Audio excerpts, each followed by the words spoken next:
Good morning. Thank you all for coming out on a cold December morning. Welcome to the breakfast briefing for December.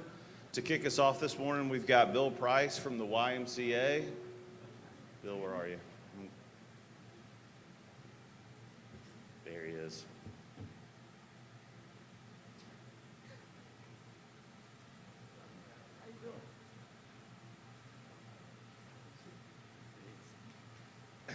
Good morning. The chamber invited me to come deliver some words of inspiration, and I decided not to do it off the top of my head, but to share with you a little devotion that I took from our daily bread last week. I think it's very apropos with the season of giving that we're in. So if you'll let me read this to you. It's about St. Nick. The person we know as St. Nicholas or St. Nick was born around 270 AD to a wealthy Grecian family. Tragically, his parents died when he was a boy, and he lived with his uncle, who loved him and taught him to follow God. When Nicholas was a young man, legend says that he heard of 3 sisters who didn't have a dowry for marriage and would soon be destitute. Wanting to follow Jesus, teaching about giving to those in need, he took his inheritance and gave each sister a bag of gold coins. Over the years, Nicholas gave the rest of his money away, feeding poor and caring for others. In the following centuries, Nicholas was honored for his lavish generosity, and he inspired the character as we know today, Santa Claus. When the glitz and advertising of the season may threaten our celebrations, the gift-giving tradition connects to Nicholas, and his generosity was based on his devotion to Jesus. Nicholas knew that Christ enacted an unimagined generosity, bringing the most profound gift, God. Jesus is God with us, and he brought us the gift of life. In a world of death, he saves us, people, from our sins. When we believe in Jesus, sacrificial generosity unfolds. We tend to others' needs. We joyfully provide for them as God provides for us. This is St. Nick's story, but far more, this is God's story. So I'll leave you with that and say Merry Christmas. Thank you, David. Thank you, Bill. And perfect time for Bill to be here. So when your New Year's resolutions to lose 15 pounds come up, Bill's your guy at the YMCA. Next up, with our Changemaker message, we've got Matt Littlejohn from MUSC. He's going to talk to us a little bit about what they got going on. Thank you, everybody. The good news is that all Carl wanted for Christmas was a suntan, and I think he's getting it sitting up here, on the front row. So, happy holidays, Merry Christmas, everybody. I always wonder what I'm going to speak to you guys about, and in the spirit of the holidays, I just want everybody to, again, I think what I like to reflect on is this time to be with family and be grateful for everything we have. It's a great time to just, think back on, the things that we're all grateful for and the blessings we have.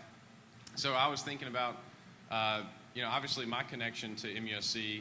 I mentioned, I think, when I first came here in May, that my family had a lot of connection to Providence, which is now MUSC downtown. My mom worked there in the foundation, and my dad had bypass surgery 13 years ago. And so he actually had a cardiologist named Willie Stuck after that, who retired about 8 years ago.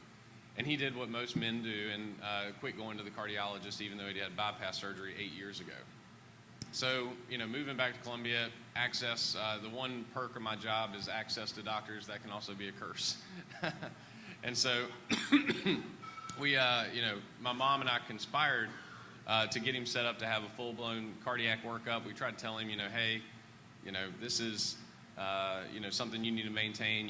You're a patient who had their chest cracked open to work on your heart, a lot of family history. So we conspired against him, and against his will, we secretly organized all these tests.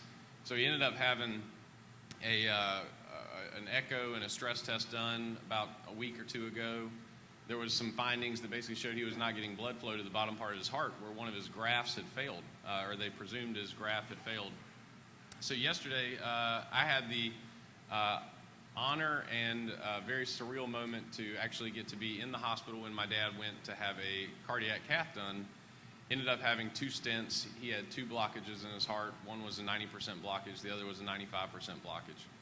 So I tell you guys that today because, as I think back on the holidays, I find that is, that's the best gift I could possibly receive, is just knowing that he's got a clean bill of health. And I have to pinch myself every day that I have such a great opportunity to be part of an organization that changes people's lives, and as I'm sure many of you do as well. And so my message today is find your story, and obviously take a moment to reflect on that, because now's the time, and we have a lot to be grateful for. So Merry Christmas, and thank you, everybody.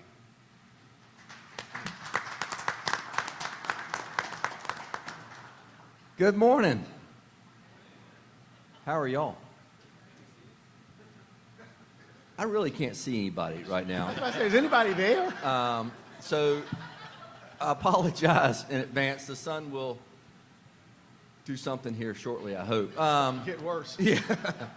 So want to welcome y'all here today, and appreciate MUSC and their sponsorship, and Blue Cross Blue Shield, and all of our friends who make this possible. But this is one of my favorite topical mornings of the year. And it's not that I get to hang out with David Looper, which is great too, but it's also that I get to Early hang out Christmas gift, Carl. Yeah, early Christmas present. I get to hang out with Micah, Caskey, and Todd Rutherford. And they don't really need to be introduced, because this is their annual trip to the microphone for us. But Todd has been in the General Assembly for longer than some of y'all have been alive. But Fact. we appreciate his service of many years. But Todd represents downtown Columbia, is a business owner, is a lawyer, and is currently minority leader of the House of Representatives. And then Micah Caskey. Micah is District 89 over in the great state of Lexington County. And God's country. yeah. But Micah has an MBA/JD degree from Carolina, served a couple of tours in Iraq, Afghanistan, Iraq, both? Both. And has been in for 8 years, 10 years, I don't know. The years COVID years run together. Right. Yeah. How many years? Oh, it feels like a lot. This Yeah. is Okay, 7. we'll just go with that. So, but the bottom line is that General Assembly is cranking up, and it is going to be an interesting year this year, because somewhat of a cynic that I am, this is the gift of all gifts this year. It's the second year of a 2-year session, which things run in 2-year cycles at the State House.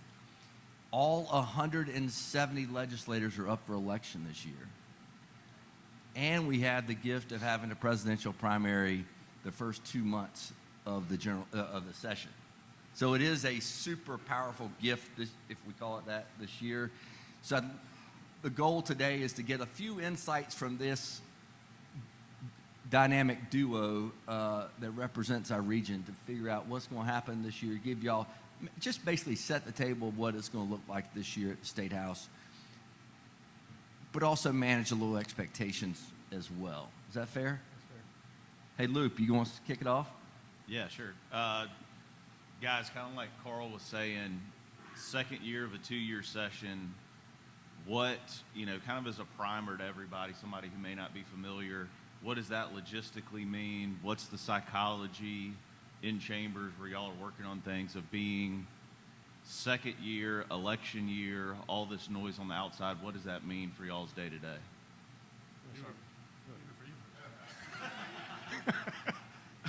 Well, honestly, the biggest impact of the second year is that if you don't get anything passed, it's not going to carry over. It's going to die at the end of session. And so it's more of a push to try and get anything that you thought should have passed last year truly passed this year. But I don't know how much of anything is actually going to pass. I mean, we haven't passed, in my opinion, a whole bunch of bills. And so that's the biggest impact. But you'll see a lot of activity in South Carolina because of the primary season, the presidential primary season. I was just up in D.C., and everybody talks about South Carolina and our role, especially on the Democratic side, because we are first. But the Republicans are close enough to being first, depending on how Trump does in Iowa and New Hampshire. I'll let Micah talk about that. But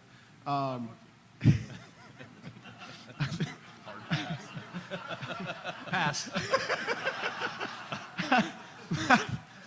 It is, one of the things that I know will not get passed this year, and I will just throw this out there and just start it off. Legislative pay raises. If we don't raise the pay, we are going to continue to get more of what we've been getting, which is the bottom of the barrel. You get what you pay for. And for me, Micah lives relatively close. Susan called me at 7:33, and I made it here at 7:45, and I still had to change clothes and still get dressed. I was taking my son to school because I totally forgot about it. So it's easy for me. I live close to the State House, live close to the courthouse where I work. But the pay is the same as it was when I got elected in 1998. Back then, members could come to Columbia and get a hotel room for $89, $99 at the Clarion, the Townhouse, or whatever. And now it's 200 and something.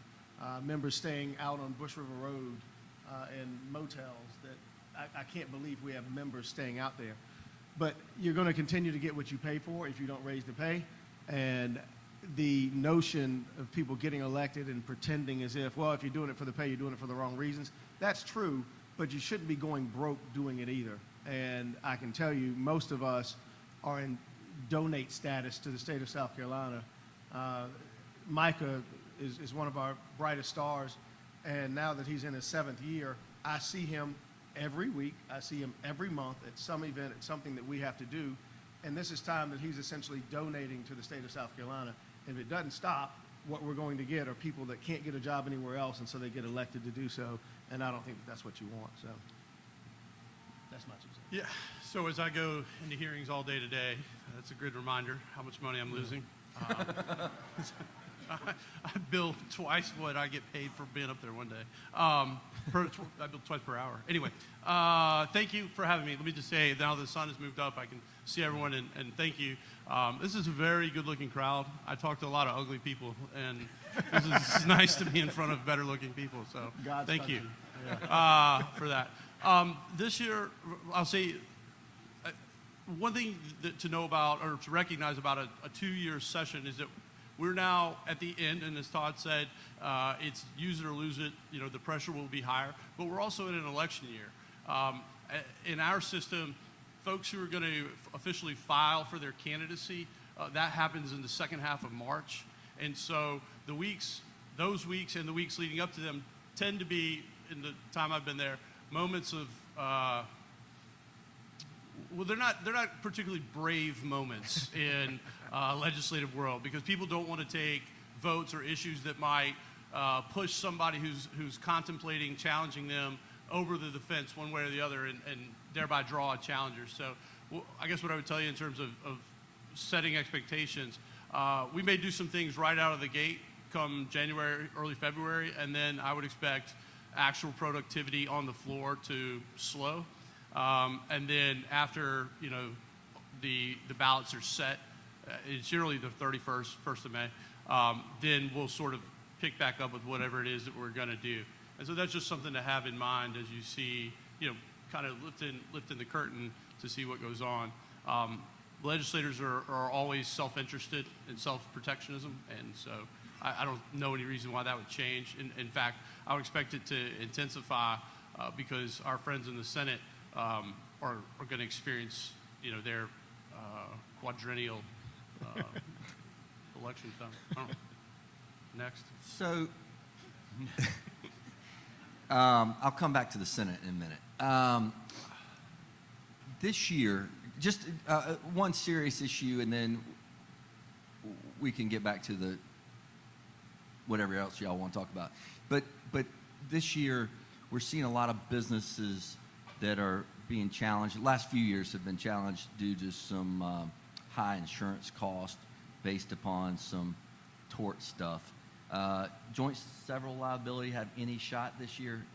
I know y'all are both lawyers, and y'all represent all sides in some ways. You want to talk about the Senate now or later? All right. Let's go back to the Senate. So the Senate, hand glove. Okay, the Senate is meeting today. The Senate Republican Caucus is meeting in Charleston today and tomorrow to set their agenda for the year. What's the one thing you wish they would come out with their number one priority this year? Well,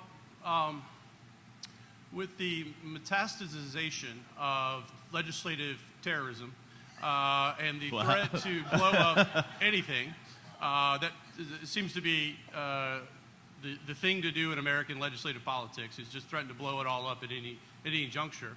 My humble wish and desire, and this is a testament to how low the bar has been set, is just that we can have judges in this state this year. Senators Harpootlian and Clymer have very publicly announced their intention to block our ability to have circuit court judges because they don't like the law.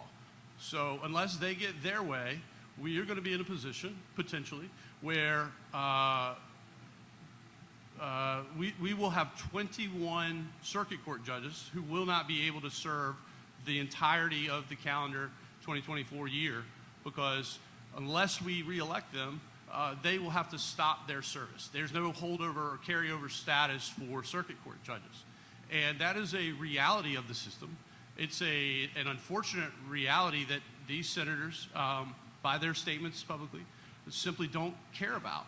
And so my wish, Santa, is that we can have a functioning judiciary in South Carolina.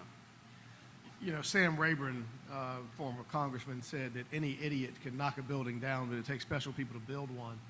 And that is so true about government, and seemingly indicative of where we are in the process, that people that want to destroy things get lifted up by newspapers who are unwilling to do any research, and by people that believe that destruction is the path that we should be on. And they continue to go out and trot this message because they are mental midgets with megaphones, as I like to say, because everybody wants to hear how bad something is, and they never take the time to watch and see what has been built, how things are done, and why it works the way that it does. And they continue to gripe about a process, but can't gripe about the actual product, which in South Carolina, we have a good judiciary. We don't see the headlines of judges getting indicted. We don't see the headlines of judges getting removed because they did something that they weren't supposed to or took bribes. We don't have that here. And so while we get to disagree about what the law says, we shouldn't disagree about how good our judges are, because we have great judges in South Carolina. And I challenge them and anybody that talks about judicial reform to tell me, name the judge that needs to go, name the problem, or shut up.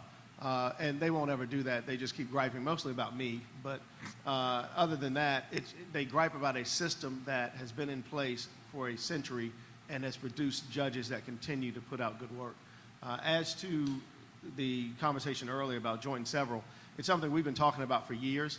It's something that I've heard the speaker say he is interested in hearing if there is a fix that we can do that's going to make it any better. But so far, I have not heard an appetite from leadership, either Republican or Democrat, that suggests that we're going to change it. Before we move on, I just want to add, because I think it's important to recognize, next time you pick up a newspaper article and they talk about judicial reform, and they refer to Todd invariably as powerful lawyer legislator.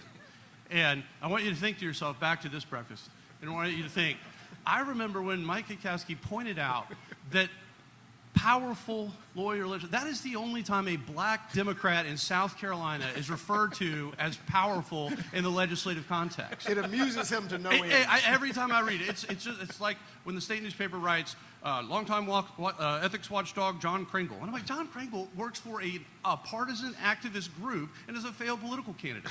The imperator that he somehow is a neutral arbiter of what is ethical is patently ridiculous. And I don't know the guy. If he's sitting here, I wouldn't recognize him. But just think to yourselves, when you read an article critically. All right. Well, John, that's what I think. And I raise those points, one, in the hope of a laugh, but two, to encourage critical thought. We don't get that from our reporters today. It's not happening. We've reduced our journalism in South Carolina to so-and-so said. They show up and they say, so-and-so said, and that's the story. They don't go back and look. They don't go back and check. They say, well, solicitor so-and-so said that this person should have been a judge. And the fact that she didn't get to be a judge is because of corruption. The same newspaper had their lawyer, at the time of that judge not going forward, write an op-ed about it. Is that relevant to the context? We'll call it contextualization. As we are storytellers. you know, it's a sad state of affairs of where our media is. And this isn't me saying, oh, the left-wing media. No, I'm saying all of them are not very good at their jobs because we're not asking hard questions. We are not demanding thoughtful answers, thoughtful responses, and then holding people to account for the shit they say. And so when you pick up an article, go, what else is not being said here? And what are the motivations of the people who are saying these things? Do they have a political motivation in this? It's worth asking. Do you need to switch to decaf? I'm just getting warmed up. I got hearings all day, baby. Sorry. Flip side of that, so acknowledge there's stalemate. There's not a huge appetite to take on, you know, incredibly divisive issues this year. What's something that we can expect to see actually get done? What's the highest kind of priority thing for y'all that has a legitimate chance of getting passed and moving through? Well, I mean, the budget is something that we do every year, and we do have a balanced budget in South Carolina. We did very well during COVID. I believe that we will continue to do well. We have great leadership, both Republican and Democrat. We will pass a budget, and we will continue, at least on Ways and Means, which has the senior members of the House, and Finance, which has the senior members of the Senate, to do what is best for South Carolina. Make sure that our money issues are taken care of, and make sure that we are allocating it where it needs to go. So you can always count on that. Other than that, I haven't heard an issue that, and I was waiting on somebody to bring something up, and maybe Micah knows that, something that's just, we know it's going to pass this year. I just haven't seen that issue yet. I think there are certain politically hot topics that I know will come up on the Republican side because this is an election year. So I think you'll see us ban transgender surgeries as a matter of statute. We don't do any in South Carolina now, but we'll ban it. Make of that what you will. But I would say, yeah, the number one is the budget, because that's how we run our state. And you know, your budget priorities are your priorities. And you know, we have a budget surplus, though I always hasten to add that when we say surplus in government budgeting, what we mean is simply more money than we thought we had. So it's completely divorced from requirement. It is only a statement of new projection valuation, right? So we think we had more than we thought we had. If we'd have thought we had what we now think we had, then we wouldn't call it a surplus. That's still doesn't make sense, but that's the way we live. So you'll hear surplus and you go, all right, we got more money. We got more money than we thought we had before coming. So. But I'll also say this, DJJ is falling apart. Those kids, one of them just committed suicide. Those kids are dying. The conditions out there are deplorable. And I talk to the director on a regular basis. We have got to do something about how we treat our children. They are kept in a facility that is more than double capacity. They sleep on little boats, these little plastic things with mattresses. And at some point they get out. And then they go back into society, and we wonder what's wrong with us. So we have got to fix DJJ. We've got to continue to look at our jail in Richland County and around the state. People don't want to go work in a place where they have to leave their cell phone in their car for 12 hours a day, so it's hard to get anybody to go to work there. But what we're doing are taking people that are innocent, and again, not because I say so, because the Constitution declares their innocence, and treating them like animals and wondering why when they get out they reoffend. If we don't fix that system, we're going to continue to make it worse. Oh, can I have one more thing about the budget? Yeah. So I think one of the things that we have done, and Todd alluded to this a second ago, is over the last several years, our state has taken a very, and I don't mean this in a partisan sense, but a very conservative approach to how our budget process should go forward. We should, not overextend ourselves. And I think that has positioned us well through uncertain times, and we're continuing to see the benefits of that. And so as we do have this surplus, I think we'll make more investments in improving our physical infrastructure, our transportation infrastructure. Hopefully we can accelerate those programs such that one day, 26 will be nice to drive on again. I think we'll see that. And then also, because relevant to this group, Todd and I both serve on Ways and Means, trying to bring some of that investment here into the Midlands and to help the Midlands see the benefits of the state's resources. For too long, those benefits have found their way to Charleston and Greenville and other parts of the state. And that's partly a function of the divide. I like to tell people that I represent just over on God's side of the river, but the truth is Columbia is the big brother in the relationship. Columbia is the boat which is going to have to carry us all, and so we have very real partisan divides in the Midlands, and we have not historically done a great job of bridging that. And so I think a lot of folks in this room are to be commended for your efforts to bring the region together so that when we're all pulling in one direction, we can be more successful in ensuring, again, the benefits of the state's resources come to the Midlands and not just get sent off to Hartsville or Florence. So I'll stop there. You want to add anything? Well, no, I mean, I couldn't agree more. And it's, you know, there are divides at the State House. One is Republican, Democrat. The other is regional and where people are from. And Micah's exactly right. And again, why I say he's one of the brightest stars we have down there. Because Columbia does not tend to act in a cohesive manner, and the rest of the state kind of does. County delegations move in one direction. They all agree that they're fighting to get something. But Columbia just kind of sits back usually because we have so much here. We don't believe that we need to fight for it. I believe that that's part of the problem. In addition to the fact that on this side of the river, you've got mostly Democrats. On that side of the river, you've got mostly Republicans. But we do have to do a better job of bridging the two together. Our trails that we're trying to put together, I'm looking for another $8 to $10 million to build a bridge from the cemetery across the river so that you could go from Segra Park all the way to the lake on a bicycle rather than having to get in a car. And I think that's something that, again, is going to bring the two areas together. But we've got to do more funding-wise, and we've got to do more in terms of meeting to make sure that we are combating those people that are trying to take all the resources to other places. Todd's in way better shape than I am if he can ride a bike from here to the lake. It's called an electric scooter. You open this door up, so I'm almost willing to take the bait. You open the door to the Richland County delegation. It's a wonderful thing, isn't it? So are you, did I hear you right? Said y'all have to meet more frequently? No. I know. I said we in Richland County need to meet with our colleagues in Lexington County. Okay. When our delegation typically meets once a year. Before Senator Arpulian got there, it was a good meeting. We meet at Midlands Tech. People come in, they talk to us about their priorities. Now it's more of a show. It's a shit show. But, you know, we'll see. I think we've got one this week. Right. Yeah. And so we'll see how that goes. I'm selling tickets a little later, so. Yes. I don't know if we have anything to fight about, but we'll find something. I usually get sued at the end of it. Exactly. Do we need to sell tickets for those? Micah, how often does the Lexington County delegation meet? I think we're on a 4-time-a-year schedule. Some counties meet once a month.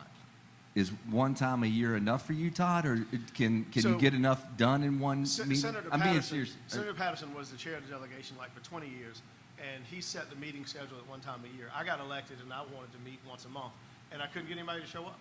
I think Richland is just special because everybody has something to do. People get up in the morning and go to work, and they don't want to come to a delegation meeting. And not only would members not show up, I couldn't get the public to show up. We tried to schedule forums, but nobody would come. And it's kind of emblematic of just how different Columbia is than most other places.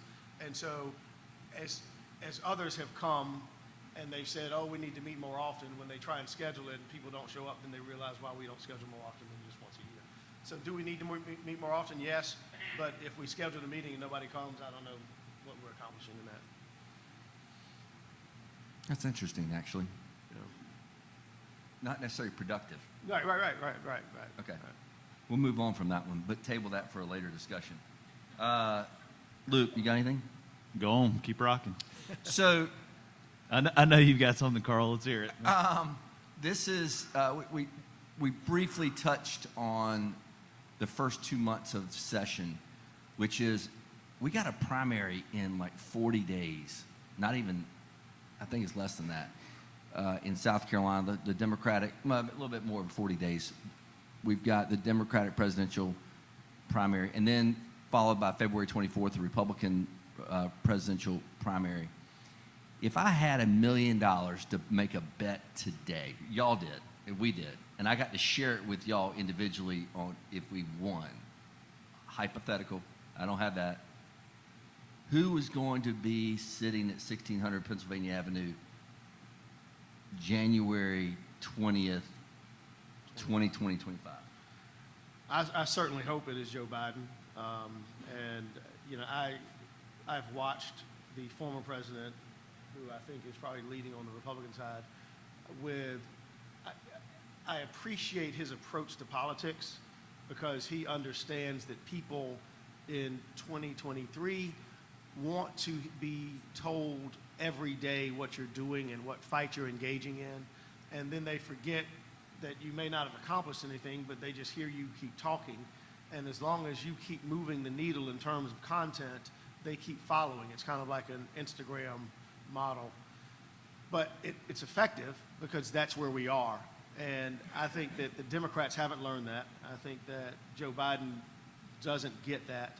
And I think that even though his policies have our economy going pretty much where he wanted it to go, I think that education-wise, he is where he needs to be. I think that the infrastructure money he has put in place continues to help South Carolina, $400 million, $500 million, something like that. But if you don't tell people what you're doing for them, they don't know it. And I don't think that his administration understands that. But I do believe, as a lawyer, the number of indictments for the former president is going to be a problem next year. And I don't know what the roadmap is. I agree that our justice system probably does too much, but in his case, I believe it's going to catch him, and I don't know that he can foresee exactly how. And I think that's going to be his biggest impediment moving forward. I will say this, I served with Nikki Haley and under her when she became governor. I am astounded at her ability to constantly use luck and her gift of gab to project herself to the forefront. She's a politician, and if it works, it works, and it clearly works for her.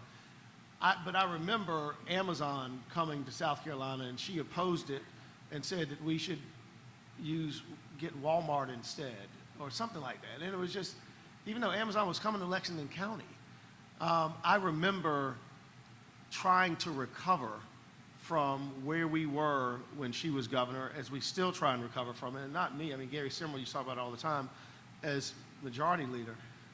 The underfunding of anything that could be funded so that during her tenure, she would not spend money. And it's easy to not spend money, you just don't do it. But those of us that are left in the wake of trying to fix prisons and jails and schools and all those things after her departure are still dealing with how do we fund and fix a system that was broken for so many years.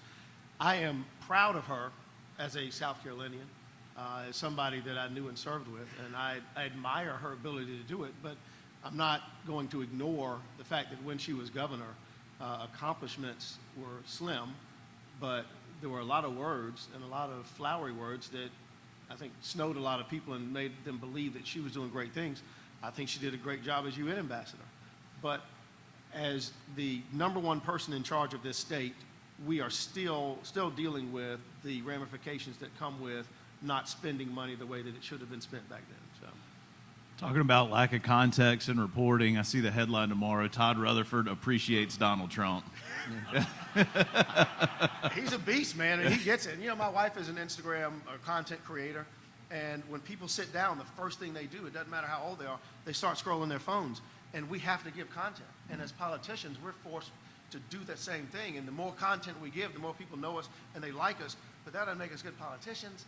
It just means that we're giving content. And if you do it, you get likes, and that means a lot to a lot of people. Not me necessarily, I'm too old, but I mean, it's where we are. Yep. Micah, what's your bet? Do we really need a president? Maybe we ought to just spend a few years working on ourselves. He never misses. I think we will have a man in his 80s who has a vision that's not necessarily aligned with what ordinary Americans are facing. The challenges that we have, the realities of where we are, and I think it's a terrible state of affairs that the best we can offer, I suspect, will be Donald Trump versus Joe Biden in 2024. And whatever my share of that $1 million is, I would take it and try to buy a history book that's written in the future about this era to try and divine some idea of what is going on, like what is happening. because all I do know is that I have developed a real sense of humility that I didn't have about my judgment of people of the past, because I would look at stories of previous eras and I'd be thinking to myself, what idiots? How did they not know? And I think the shoe's going to be on the other foot. I think in the future, people are going to look back and go, those idiots, what were they thinking? And I wanted to just send a message to the future and say, hey, we get it. This does not make sense. So I don't know. All right, brilliant answer, by the way. Anybody got a question for these two from the audience? Dan? Love the coat, by the way. Oh, yeah. Skinny Santa.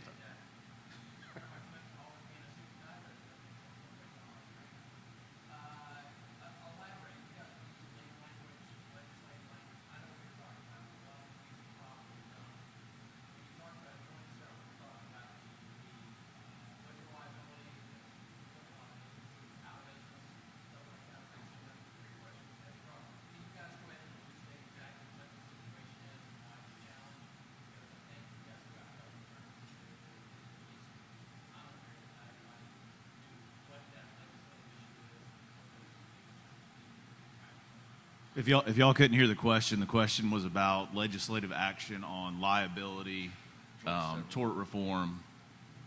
Guys? So, starting with the alcohol piece, bars, we don't have bars in South Carolina. They're all restaurants because everybody has to serve food. So it's a misnomer to think that we have bars.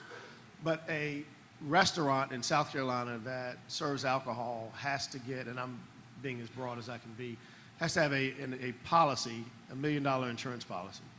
And if a person is caught or typically it causes an accident, then the injured person can not only sue the driver who had alcohol at that restaurant, they can also sue the restaurant for serving them or for over-serving them at that point because they would be drunk and causing an accident. The problem is, how do you say to restaurants that are over-serving people that they shouldn't have to pay when that person goes out and kills somebody? And so that's the flip side of it. There are a number of restaurants. We saw an article recently in the Post-Courier about Greenville. There's one all the time about Charleston. I don't know if I've seen an article about Columbia, but it's probably the lack of real journalism.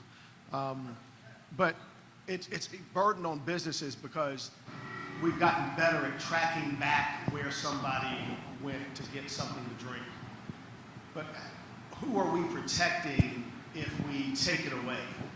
We're protecting the restaurant that has overserved someone, and is that the goal, to make sure that they can stay in business so that they can continue to overserve? And again, I'm being facetious here, but I mean, that's the flip side of it. We recognize that it is a huge financial burden, but one of the worst parts of it is if you have somebody that went to 2 or 3 bars and they have receipts at every bar, that the lawyer is able to go after each bar for the alcohol that they served this individual that later went on and did a horrendous wrong. Typically, you've got a dead person whose family is suing. And should bar A that they went to at 5:30 in the afternoon be responsible when the person had an accident at 11:30 at night? And so that's the joint and several piece as to whether they should pay up. But the reality is it continues to get to, you have an injured party or a deceased party whose family is trying to get recompense for their loss, and they're going to where they can find it, which is those persons that have the liability insurance. And so it's this balance between protecting, in a lot of cases, a wrongdoer, or protecting a restaurant who is serving alcohol and some would argue could do better in serving that alcohol. So it is a very delicate argument with very good arguments on both sides. So. I'll just add that I know Senator Reagan has announced his intention to explore that issue specifically to try and solicit more evidence, facts about it all, because there are 49 other states that serve alcohol. And so are we so uniquely positioned as to, be losing these restaurants at a disproportionate rate? Can you attenuate your exposure? Do you breathalyze somebody on their way out? is the risk of a, what's the, in 5 Points, the shop there in the middle? Yes. No, where you buy wine and stuff for your kitchen. Gourmet shop. Is gourmet shop the same risk as pick your, dollar beer college bar? All right, those are two different risk profiles. So is there a way to carve out an answer there? I think maybe on that narrow piece, yeah, maybe we'll get somewhere this year on that. But I heard the question earlier, like a broad rejection of joint and several liability. No, not while Luke Rankin is alive, who's the Senate Judiciary Chair. John, there's a mic right behind you. Not so much, John. This is not so much a question, but from what I've heard from both of you gentlemen, and you came last year and spoke to the Chamber Breakfast again, is you've reached beyond partisanship. You understand regionalism. You've got your priorities headed in the right direction. We've now, this community has received $16 million through the House Ways and Means Committee, on which you both sit. And Todd, particularly going back 2 years ago, $9 million last year, the year before, and $7 million, and this will open up, not only create a private sector investment, estimated now to be $750 million. That's a pretty good return on investment, but it's opening up the Congaree River between William Street, which is west of UG Street, and the river for the park. And I want to commend both of you and thank you very much for your leadership. And it's beyond enlightening to hear you this morning. Thank you. Well, thank you for that commercial. That was awesome. We're going to run that on a loop between now and election time. Tell your friends. Tell all your friends. But you're exactly right. And we have, Richland County is blessed. We have a number of members on Ways and Means. And to now have Micah join us on Ways and Means as well, so that the regionalism will continue. Going to Greenville, it's exciting to see South Carolina grow. Going to Charleston, same thing. Columbia has got to catch up. We have a lot to offer. When I became chair of the delegation, I remember fighting with DNR because we are surrounded. We call our music festival Three Rivers, but most of us don't have access to any water at all. We have a water rec fund in Richland County that we really can't spend any money because our portion of the lake is both marinas, and so we get all the gas tax that comes from both marinas. But our portion of the lake is about as big as this room, and so where do we spend water rec money, which is money that we are supposed to be spending to encourage people to engage in water activities? Well, so we're looking at the river. Well, the large portion of the river as you go north, I guess, out Broad River Road, is prison. And if you ever get the opportunity, which you shouldn't unless you're in Broad River Correctional, to look out and see the vista, it is a beautiful piece of land, but it is owned by the Department of Corrections, by the state of South Carolina, by SLED, and so it's inaccessible. As you get slightly further up the river, it becomes rapids again, and so you can't really do a canoe put in that far up. And so I was looking for a place to do a canoe put in somewhere right near the Department of Corrections where you would be able to take out right at the I-20 bridge. It is an amazing piece of land. It's an amazing segment of the river. It's flat, it's no rapids, but there's nowhere to do it. And I've been looking for a place for 15 years. And so we continue to struggle, and that's why William Street is, and will continue to be so important to me, because we've got to have access to water. And geographically speaking, looking at the topography of Columbia, we don't have what Greenville does. And they had a lot of shade trees, and they had a creek running through it. They call it a river. It's a creek. We have rivers. They're a creek that they were really able to take advantage of. And so we've got to figure out and continue to advocate for funding an activity that will allow Columbia to not look like Greenville, but actually be better. We have the resources, we have the ability, and we just got to keep following through. Thank you. Thank you. Anybody else? Thank you. I want to go back to the insurance question for a second. So prior to the 2017 law being put into place, which established that $1 million minimum for any place of business that serves beer, wine, spirits after 5 o'clock, we had about 30 plus up in that range of those kinds of insurance providers writing those kinds of policies in South Carolina. Now in 2023, we're down to less than 5. So that has contributed to part of this exploding costs of insurance, regardless of if it's liquor liability or everything else. Once there's a minimum established, everything else generally tends to rise above it. So there's not an appetite for tort reform. There's not an appetite for modifying or the existing joint and several system in South Carolina. What can be done realistically, if there's anything at all, to address this current insurance issue? I represent the restaurant and lodging industries. Our businesses are seeing, no exaggerations, tens, if not hundreds of thousands of dollars a year in premiums, even in rises in premiums year over year, when there's not even been any claims against their policies in some of these cases. So what kind of relief can be brought to bring some of those underwriters who were in the marketplace writing policies who have now pulled out of South Carolina? I'll say, when I got elected, unlike some of my colleagues, I didn't get any magically smarter. And some people did, apparently. And I don't know the answer to your question, but I'm interested in hearing ideas and answers. And in true legislative style, I'll say that that's what I hope the process develops, is answers that are vetted by folks like yourselves who are professionals in the industry, who can help tell us what the answers can be. Because we're trying to hold in balance two imperatives, right? Let's keep our businesses able to operate, and let's make sure the public can be safe. And when they're not safe, they have the opportunity for remedy, that they can recover if someone is overserved. And let's be clear, like, it's easy to say the one example, I bought a beer at one gas station and yada yada, I'm on for $1 million, right? But there are bars who overserve people, and those people go out and they run over people and they're injured forever, quadriplegics, paraplegics, or death. I mean, that happens. And so in our system, we don't have universal health care. We don't have real opportunities for that person to receive treatment in perpetuity. So the best we've come up with is our tort system right now. And so how do you balance those two things?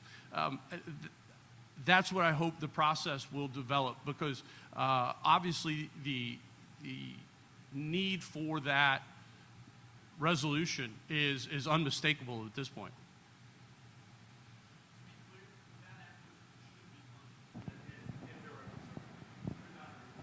I think he said vote Micah Caskey. And to follow up, you're exactly right, and that's the problem. Every time you want to look at what may make common sense, if the side that is for not changing the system trots out their facts and their pictures and their dead children, I don't know how you say that the bad actors should get protection. We've dealt with insurance companies before, and some of them know how to manipulate the system by charging and jacking up rates that will make it so that the restaurant owners keep coming back when they're going, I haven't even had a problem. Why are you charging me that much money? Well, because I know if I do, you're going to go and tell your members, your legislators, that the system needs to change. When we've got to do something. I don't drink, and for me, that gives me a perspective of sitting in restaurants and watching people be overserved. 2 liquor drinks in South Carolina will put you over the line. And if you have 2 liquor drinks and you go out and hit and kill somebody, you have put that restaurant in jeopardy. Well, if the restaurant knows that, they've got to determine, do that risk assessment, how many drinks are we going to continue to serve somebody? How many shots are we going to let them buy, knowing that we don't really know how they're going to get home? And so I don't know how you fix the problem, but I do know that the people that are injured and that are dead should get a great deal of deference from the General Assembly before we go and change the system. I appreciate all the conversations around this, and I know and I'm not sure I'm asking a question here, but at least I want to thank you for your pointed conversations around this, because I think the alcohol piece gets all the press where this is concerned, but I work in the architectural and engineering industry, and this very much also affects us in that, if I work on this building, and for instance, this has happened to us. I'm the not on this project, but another. I am the structural engineer in this building, and somebody walks down the sidewalk and trips over something in the sidewalk. Everybody that's on the design team is going to court because we cannot be, because of this joint and severability piece. Everybody's going. And my professional liability insurance rates in South Carolina as opposed to what we do in North Carolina is night and day. Night and day. So the cost of doing business, even in the AE world, because of this exact same piece, is a huge, it's a huge business cost, and our costs here are higher from this case in this sector because of that. So please, just echo, please keep working on this. I know there's no appetite for it, but please keep working on it. Well, I will say, I wouldn't say there's no appetite for it. I think we've solved all the easy problems, right? When you get past the logical end presentation, right, of, children will all die or we'll all go broke, and you get to that reality, and again, those tensions and balancing out, how do you do that? That demands a harder, more thoughtful answer, and I don't think that is as yet readily apparent to at least to me, and so we will have to keep working on it. But I hear you, and I appreciate that. All right. 2 more quick questions. Edie had her hand up first. Edie? And then come back. Forgive me not to continue the discussion, but and I'm asking a question that I do not know the answer to, which you're not supposed to do. But well, to be fair, we may not know the answer either. So okay, ask thank away. you. I feel better. Along those lines of insurance liability and drunk drivers, what is the rate of reoffenders being back on the road and not actually, the actual responsible party not being held accountable multiple times in this state? And is that something that we can work on, another segue, in our educational system? Because I remember, all the commercials of this is your brain on drugs and no drunk driving and so forth. Is that something that we can maybe stress in our educational system as well? Well, but none of that worked. And drugs are now cheaper, deadlier, and easier to get than they've ever been. Opioids and the like are killing people at a rate that we've never seen before. And so we continue to look for shiny things that sound real good but don't really have any impact. And in terms of repeat offenders, you mean in terms of DUI or in terms of the restaurants that are selling it? I haven't seen any numbers on repeat DUI offenders, but MAD would certainly argue, rightfully so, that one is too many. And so how do you impact that, and how do you create a system where you don't have repeat offenders? You charge the people that are selling the alcohol, and that would be, it's very easy to get on that train. And the other side is, but I'm a responsible restaurant and my insurance has gone up, it's skyrocketed, I can't continue to do business, and so you're going to put me out of business. There are a number of people, not me, I don't drink for any moral reasons, I just never like the taste of it. My wife says I'm stupid, nobody likes the taste, they just like the way it makes them feel. But either way, for those people that are non-drinkers for moral reasons, they're very happy to put people out of business. They're not in Richland County or Lexington, but there are some that just don't like alcohol and don't like the fact that we continue to sell it legally. So you've always got these balances that you've got to achieve. On the engineering side, how do you deal with a building collapsing and killing somebody, and the contractor is now bankrupt, and so who does the person go to help their dead child? Those are things that we all have to deal with, and as Micah said, there's no easy answer. I mean, this is just a conversation that existed for a while and has existed because we've got to figure it out. But the state of South Carolina, by the way, if the state of South Carolina kills you or your friend or anybody that you know, we're capped at $300,000. And so not just for them, but remember the train accident in Spartanburg, they killed all the little children or whatever it was, $300,000 for the entire train, everybody that was on it got injured, because we can do it very cheaply in South Carolina because that's how we value lives that the state has some control over, which that number needs to go up as well. We just got to figure out how to balance doing business with people wanting to be not subject to being hit by a drunk driver. So. Grant? Coming right behind you. Thank you. I'm going to change gears a little bit and end up with an economic development issue in question. As we survey, as the state chamber has surveyed businesses around this state every year, what's the number one issue affecting you? It's workforce, workforce, workforce. We have a labor participation problem in this state. We have a lot of people moving here. Our population goes up, but those are not working age people. A lot of them are retirees. We have a major investment in Scout Motors, Blythewood coming, which will likely change the face of this community as BMW has changed the face of the upstate. What concrete steps can the legislature take to increase the workforce in this state? So I think I agree with you wholeheartedly, and it's something we have been engaged in, at least in my time in the legislature, is workforce development. And we have funded a multitude of programs and training opportunities to equip those folks who want to work with the ability to do so. And to quote the governor who spoke at the Casey West Columbia Chamber some weeks ago, and if you weren't there, and you've never heard Henry McMaster sing the Spice Girls, I recommend you check it out. But he said, when we talked to CEOs, it's tell us what you want. And he said, tell me what you want, what you really want, you got it. His was much better.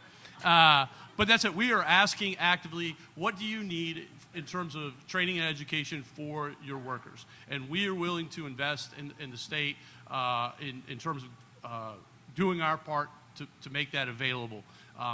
The bigger challenge, the harder challenge is the supply side. You know, the state is not in the business of making people.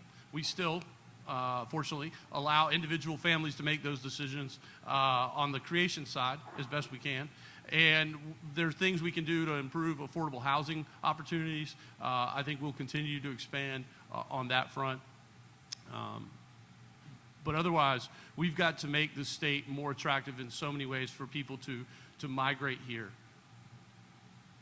So the short answer is that the governor ain't doing a damn thing about it. And it is disheartening because, and I leaned over to ask Carl how much more time we had. You hit a nerve with me. Ellis Island was built because New York City was growing so fast and they needed labor. And they would bring people in, they look them in their eyes, see if they had jaundice, see if they had anything wrong with them. And if they didn't, they put them on a work site immediately because they needed the labor. I tell the story that I hired a secretary last year, and she was late on her first day. And when she got there, we said, "No, don't worry, just sit down." She was late probably 3 more times in the next 2 weeks. Couldn't fire her because we didn't have anybody to take her place.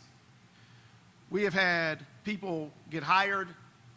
One lady showed up, and she was actually on time. She got there at 8 o'clock. At 9:30, she wanted to know where the bathroom was. She got up, went to the bathroom, and never came back. Never came back.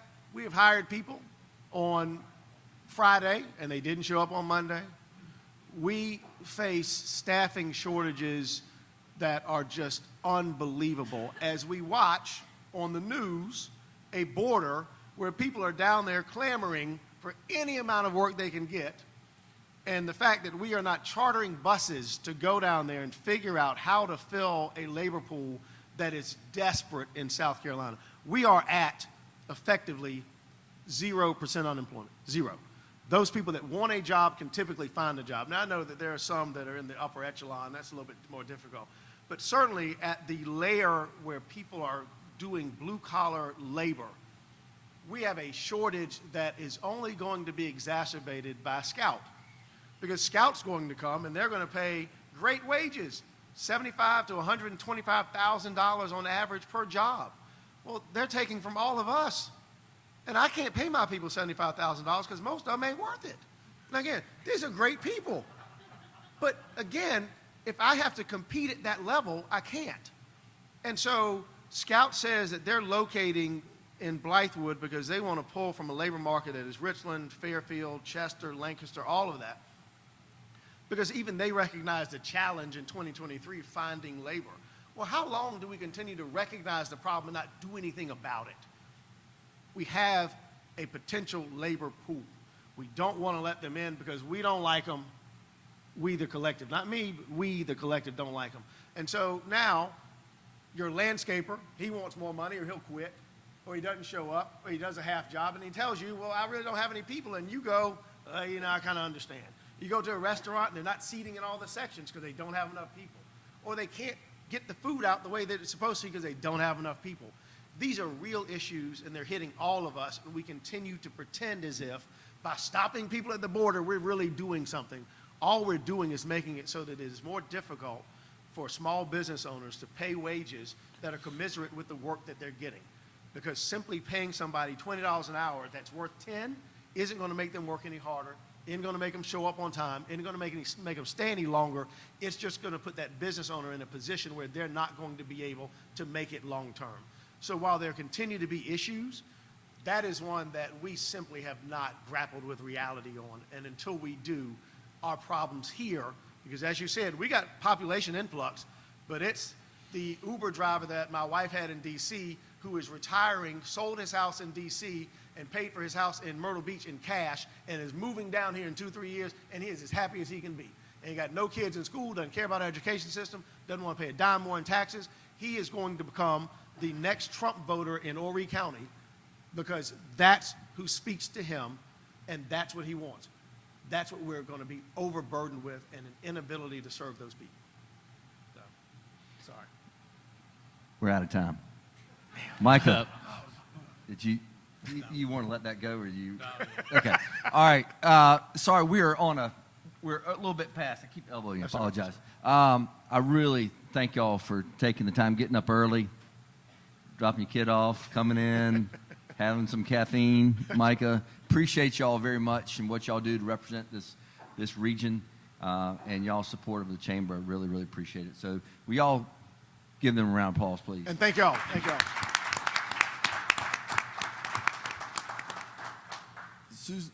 Is it David's Yep.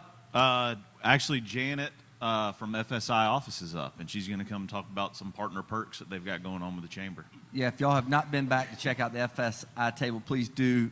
Look, Janet, thank you for being here. How you doing? That mic's live. Don't leave. You're going to miss out on my door prize.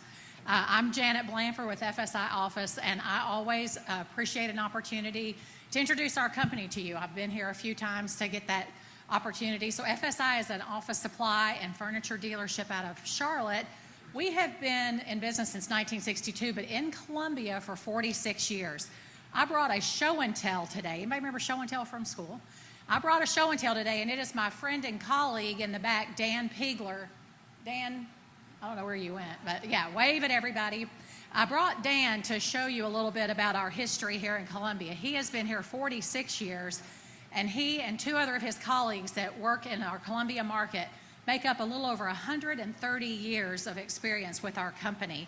It's unbelievable. But with that, we've got 3 people that are probably wanting to start using the R word, retirement. And to the point that was made earlier, we need to hire too. So if you know of any sales professionals that are looking for a sales position, we'd love to hear from them because Dan needs a buddy in sales. So what we have grown to in Columbia today is we have 3 account managers that have their 130 some odd years of experience with our company. We have 4 customer service people that work right here in Columbia to take care of your needs.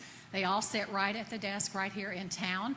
We have 10 trucks that run all across this region today. When Dan first started in 46 years ago, he was the delivery driver, he was the customer service person, and he was the salesperson. And today we have built a very nice branch here in the Columbia market. If we're not already working with you, we would love to be.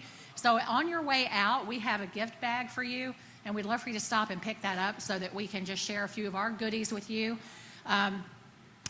Again, if you know of anybody that's looking for a sales position, I'd love to know about them, so stop me and let me know. I do have a door prize today. It is a very nice little pack of office supplies. You know, we sell pens and pencils. We get excited about little things. And the way we're going to give it away is with a trivia question. You're going to help me, Carl. Okay. First person to raise their hand to answer this question is going to win my prize. And in the spirit of Christmas, There are 12 days of Christmas, and on the 8th day, what did my true love bring to me? 8 maids of milk. All right. Good job. Stop by my table back there. Thank you guys so much. Merry Christmas. Thank you, Janet. And then final thing, we've got some quick chamber updates. Update y'all on the calendar through the rest of the year, and then we will be dismissed. Hey, Amy. Hey. Gosh, that was great. Thank you. And thank you, Janet. FSI makes ordering office supplies super easy, so we really appreciate them. Thank you so much.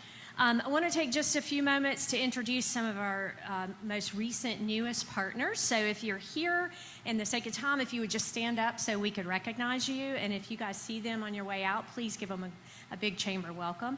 AI Nautics, Live Long Well Care, and Rave Installation. So if you guys are, all right, thank you for being here. We appreciate it. Now, our Diplomat Link program, if you have not heard about them, they're fantastic. We would love for you to give us a call. We can chat with you more about the diplomats. But it's a program that provides outreach with our partner businesses throughout the year. And diplomats are our ambassadors. They act as an extension of the chamber staff throughout the community. The diplomats are incentivized by gaining points for events that they attend and touch points that they make. This invaluable tool for the chamber also helps diplomats to grow in their own business by making connections and developing relationships. Diplomat of the Quarter is awarded to the diplomat who has the most points during each of the quarter throughout the year. And the Diplomat of the Quarter for September, October, and November is Terry Judy. And Terry, if you'll come on up and we'll get over here and let me.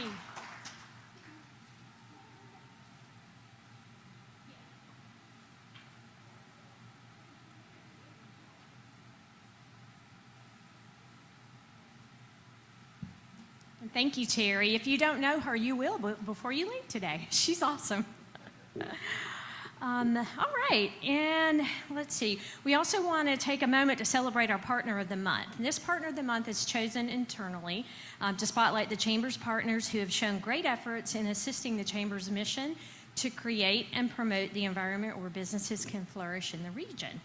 And as we end the program today, I will have a few additional updates, but let's take a moment to recognize Knowledge Perk. Ryan Sanderson, if you want to come on up.